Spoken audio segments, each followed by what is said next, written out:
Hello and welcome to game changers. मेरा नाम है आकाश और बात करेंगे लखनऊ सुपर जायंट्स की और कौन से खिलाड़ी उनके रडार पर होने वाले हैं कि भाई इनको हम टारगेट करेंगे मिनी ऑक्शन में, और उन्हें अगर खरीदना है तो पर्स किस तरीके से जनरेट करें भाई, क्योंकि आपको पता है आपने कुछ भारी भरकम वहां पर बिड्स करी थी पिछले ऑक्शन में। या फिर हम जो पिछले बारे में चर्चा करते हैं कि आपके ऋषभ पंत और निकोलस पूरनी मतलब ये दो खिलाड़ी वहां पर 48 करोड़ से ज्यादा का वहां पर जो एक पर्स हो जाता है वो इन दोनों के लिए आपको खर्चना पड़ा था। लेकिन इस बार थोड़ी सी स्मार्ट मूव्स करने पड़ेंगे। किन खिलाड़ियों को आप टारगेट कर रहे होंगे? मयंक यादव और उनके अलावा जो बाकी इंडियन फास्ट बॉलिंग ग्रुप जो आपके पास है, थोड़ा सा इंजरी का मसला रहा है, तो क्या अब समय आ गया है कि वहां पर हम बात कर रहे हैं मयंक यादव हो गए, उसके अलावा आपके आकाशदीप हो गए, क्या इनको बाहर करने का समय आ गया है? तो ये आपके लिए पर्स में उतने पैसे जनरेट कर देंगे जहां पर आप कुछ वैल्यूएबल बाइज इस बार ले पाओ। उसके अलावा डेविड मिलर, उनको लेकर बड़ी चर्चाएं हैं कि भाई डेविड मिलर क्या अपना price tag as of now justify कर रहे हैं?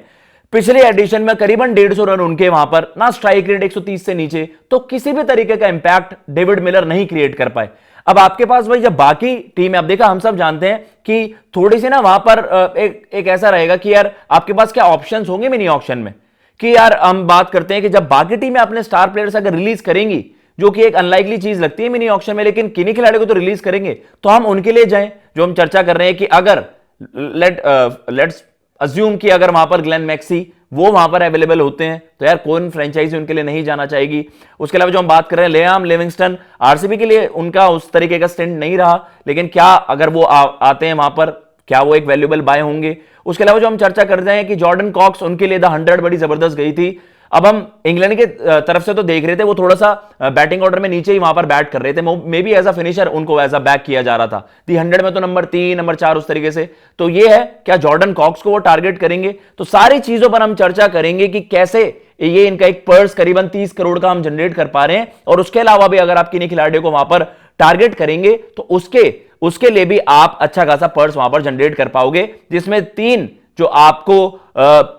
तीन खिलाड़ी हैं जिनको आपको रिलीज करना ही होगा, उनके बारे में चर्चा करेंगे। और उसमें एडिशनली विलो रूक भी वहां पर हो सकते हैं।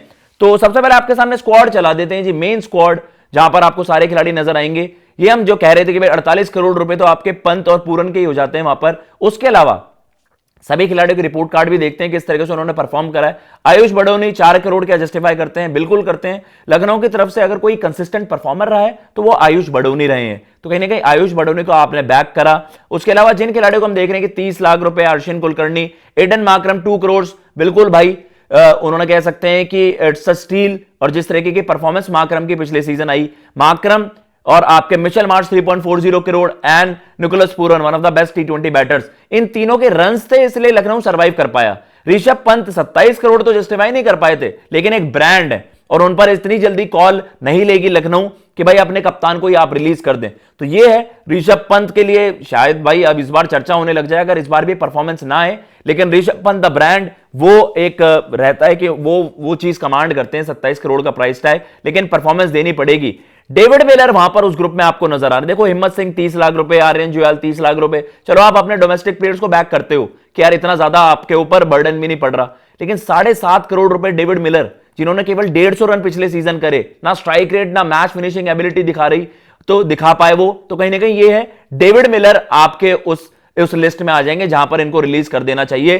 शार्दुल ठाकुर 2 करोड़ रुपीस, अगेन उनके जो पिक ऑफ द बॉलर्स थे पिछले सीजन, जो हम चर्चा करते हैं, आवेश ने अच्छी गेंदबाजी करी और दिग्वेश ने बड़ी जबरदस्त गेंदबाजी करी, चाहे वो पर्ची काटते थे लेकिन कहीं ना कहीं विकेटें भी लेकर देते थे, तो ये चीज एक्सेप्टेबल है फिर भी। लेकिन शार्दुल ठाकुर भाई 2 करोड़ रुपए वर्थ हैं, जब वो एज एन इंजरी रिप्लेसमेंट वहां पर आए थे, तो कहीं ना कहीं हम देख रहे थे कि किस तरीके से मयंक यादव और मोहसिन खान की इंजरी ने इस टीम को फंसा दिया, क्योंकि आपके पास इंडियन फास्ट बॉलिंग ग्रुप जो एक तगड़ा बॉलिंग लाइनअप था, फिर हमने देखा मयंक यादव बाद में एंट्री करते हैं लेकिन उतने फिट नजर नहीं आ रहे थे। हंगर केकर 30 लाख रुपए, चलिए जी जस्टिफाइड है, यंगस्टर है, उसको आप बैक कर सकते हो।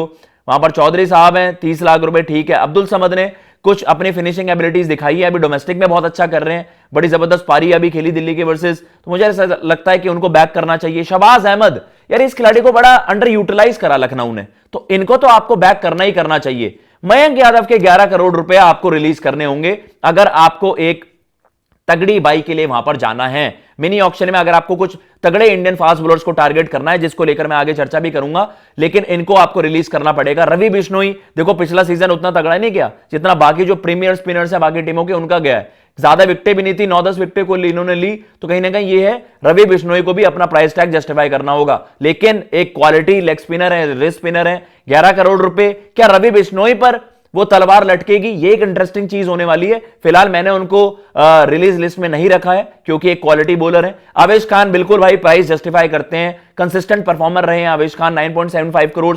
आकाशदीप यार, आकाशदीप ने वो दिखाया नहीं कि T20 रेड बॉल क्रिकेट में एक अलग लेवल के आकाश हैं, लेकिन T20 में शायद वो बिलोंग नहीं करते, इसलिए मैंने सोचा कि 8 करोड़ रुपए में आप उनको रिलीज कर दें तो आप एक T20 स्पेशलिस्ट जैसे नटराजन हो गए, उनको आप वहां पर टारगेट कर सकते हो मिनी ऑक्शन में।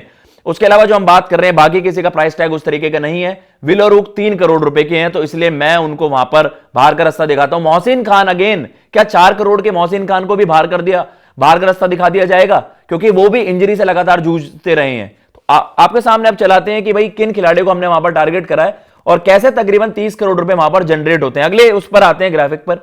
तो ये जो कुछ टारगेट प्लेयर्स इनके हैं, जैसे हम बात भी कर रहे हैं, एक खिलाड़ी जिसको आप टारगेट कर पाए जो मिलर को रिप्लेस कर पाए, कौन हो सकते हैं? अगर मैक्सवेल पंजाब से जाते हैं, जॉर्डन कॉक्स, क्या पता उनको वहां पर टारगेट करें फ्रेंचाइजी। स्टॉइनिस भी हमने जो चर्चा करी कि क्या स्टॉइनिस को अगर वो रिलीज होते हैं, मैंने ब्रैकेट में वहां पर मेंशन किया हुआ है, ये कंडीशन है, अगर ये रिलीज होते हैं, लिविंगस्टन को अगर आरसीबी वहां पर रिलीज करता है, तो इन खिलाड़ियों को आप जा सकते हो जो मिलर को वहां पर रिप्लेस कर पाए, क्योंकि इनका जो middle order, lower middle order है, वो थोड़ा सा इनको डिसअपॉइंट कर रहा था। स्पेशली जो हम एक ओवरसीज धमाकेदार फिनिशर की चर्चा करते हैं, मिलर नहीं खरे उतर पाया। अब उनकी एज भी थोड़ा सा उस तरफ हो रही है कि अब वो शायद उनसे आप ज्यादा डिमांड कर रहे हैं।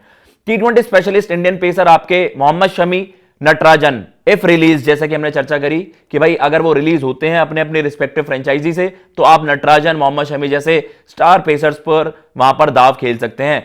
एक ओवरसीज पेसर आपके पास जैसे मैट हेनरी इनके पास थे भी, वो हमने देखा था कि एज एन इंजरी रिप्लेसमेंट भी आए थे, और पिछले हम 2-1 साल की जो चर्चा कर रहे हैं, डेविड विली शायद जब इंजर्ड हो गए थे उनकी जगह आए थे।